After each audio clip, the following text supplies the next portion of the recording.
ఉదయకాల వాక్య ధ్యానముకు ఆహ్వానం.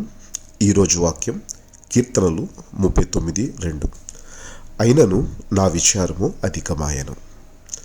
విచారం అంటే దేని గురించైనా అధికంగా చింతించటం, లేక మానసికంగా ఒత్తిడికి గురి కావడం, కార్చలేని కన్నీరును హృదయంలో కలిగి ఉండేటువంటి దుఃఖం, ఇవన్నీ విచారానికి కారణం.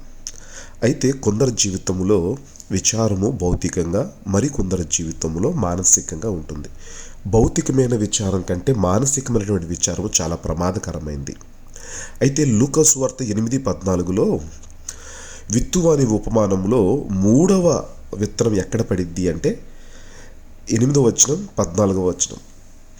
ముండ్ల పొదలో పడినటువంటి విత్తనము విని కాలం గడిచిన కొలది ఏ జీవన సంబంధమైన విచారముల చేతను ధనభోగముల చేతను అణిచివేయబడి పరిపక్వముగా ఫలింపనివారు. అంటే ఎందుకు వాక్యములు వారు ఎదగలేకపోతున్నారంటే ఈ జీవన సంబంధమైనటువంటి విచారముల వల్ల. అంటే ఎలా బ్రతకాలి, ఎలా సంపాదించాలి, ఎలా ఖర్చు చేయాలి, ఎలా మన యొక్క అవసరాలు తీర్చుకోవాలనేటువంటి గురించి ఆలోచించి భౌతికంగా చాలామంది చింతిస్తూ ఉంటారు. లూకా సువార్త 10:41లో కూడా ప్రభు బేతనీకి వెళ్ళినప్పుడు మార్తనంటాడు, అమ్మా నీవు అనేకమైన పనుల గురించి విచారం కలిగి ఉన్నావు, అయితే అవసరమైనది ఒకటే, అది దేవుని సన్నిధి అని చెప్పాడు. కనుక భౌతికమైనటువంటి విచారమును ప్రభు గద్దించాడు. భౌతికమైన విచారం మంచిది కాదు. ఏమి తిందుమా, ఏమి త్రాగుదామా, ఏమి ధరించుకుందామా అని రేపటి గురించి అసలు మీరు చింతించొద్దు. మీకు ఏం కావాలో మీ పరలోక రండికి అన్నీ తెలుసు అని ప్రభు చెప్తున్నాడు. ఇక రెండవదిగా మానసికమైనటువంటి విచారం. ఎంత కాదనుకున్నా మానసికమైన విచారం అంత ప్రమాదకరమైనది ఏదీ లేదు. 94వ కీర్తన 19వ వచనంలో ఇలా రాయబడింది, నా అంతరంగమందు విచారములు హెచ్చుగా ఉన్నవి.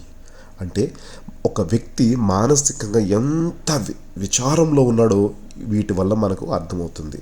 అయితే ఈ విచారము ఎంత ప్రమాదకరమైందో మీకు 2 వచనాలు జ్ఞాపకం చేస్తాను. ముందుగా 6వ కీర్తన 7వ వచనంలో అంటాడు, విచారము చేత నా కన్నులు గుంటల పడుచున్నవి. 31వ అధ్యాయం 9వ వచనంలో అంటాడు, విచారము చేత నా కన్ను క్షీణించుచున్నది అని. సామెతల గ్రంథం 12:25లో అంటాడు, హృదయ విచారము నన్ను తీవ్రంగా కృంగచేస్తుంది అంటాడు. అంటే ఈ 3 వచనాలు బట్టి మనకు అర్థమయ్యేది ఏంటంటే విచారం వలన ఆరోగ్యం పాడవుతుంది. నువ్వు అధికంగా దేని గురించినో ఆలోచించి మానసిక ఒత్తిడికి గురైతే నీకు వచ్చేటువంటి మొట్టమొదటి నష్టం ఏంటంటే నీ ఆరోగ్యము పాడవటం. మరి ఏంటి ఈ విచారానికి విరుగుడు? ఎలా నేను ఈ విచారము నుండి బయటపడగలగను అంటే దానికి బైబిల్లో చాలా చక్కటి సమాధానాన్ని మన ప్రభు ఇచ్చాడు.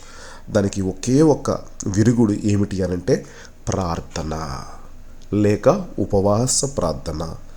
మార్కు సువార్త 9:29 అంటాడు, సాధారణ ప్రార్థన వల్ల కానిది ఉపవాస ప్రార్థన వల్ల అవుతుంది అని.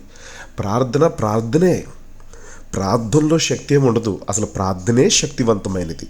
అయితే సాధారణమైనటువంటి ప్రార్థన కంటే ఉపవాస ప్రార్థన అధికమైనటువంటి శక్తి కలిగింది. కనుక కొన్నిసార్లు మానవ అసాధ్యమైన లేక మానవ అతీతమైనటువంటి శక్తులను మనం జయించి పారదూరాలంటే ఖచ్చితంగా ఉపవాస ప్రార్థన అవసరమని ప్రభు మనకు చెప్పారు.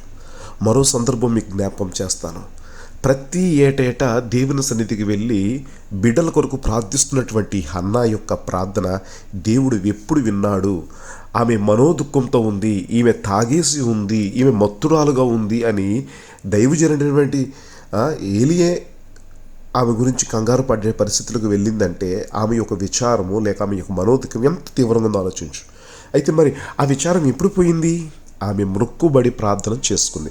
నీవు కనుక నాకు కుమారుని ఇస్తే నా కుమారుడిని నేను తిరిగి నీకే, నీ పరిచర్యకే, యాజకుడిగా ఇస్తానని ఒక మొక్కుబడి చేసుకుంది.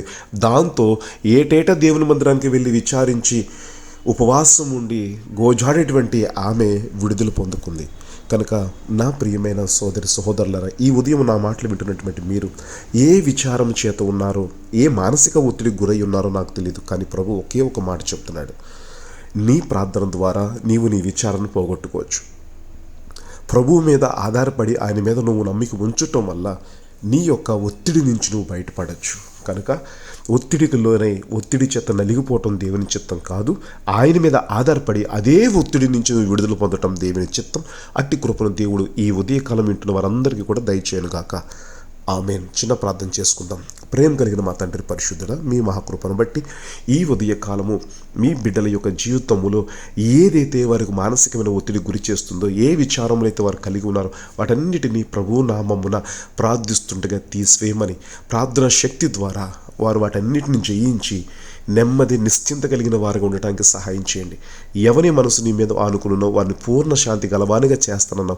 అట్టి కృపను ఈరోజు మీ బిడ్డలందరికీ దయచేయమని యేసు పరిశుద్ధమైన ఘనమైన నామమున ప్రార్థిస్తున్నాము తండ్రి. ఆమేన్.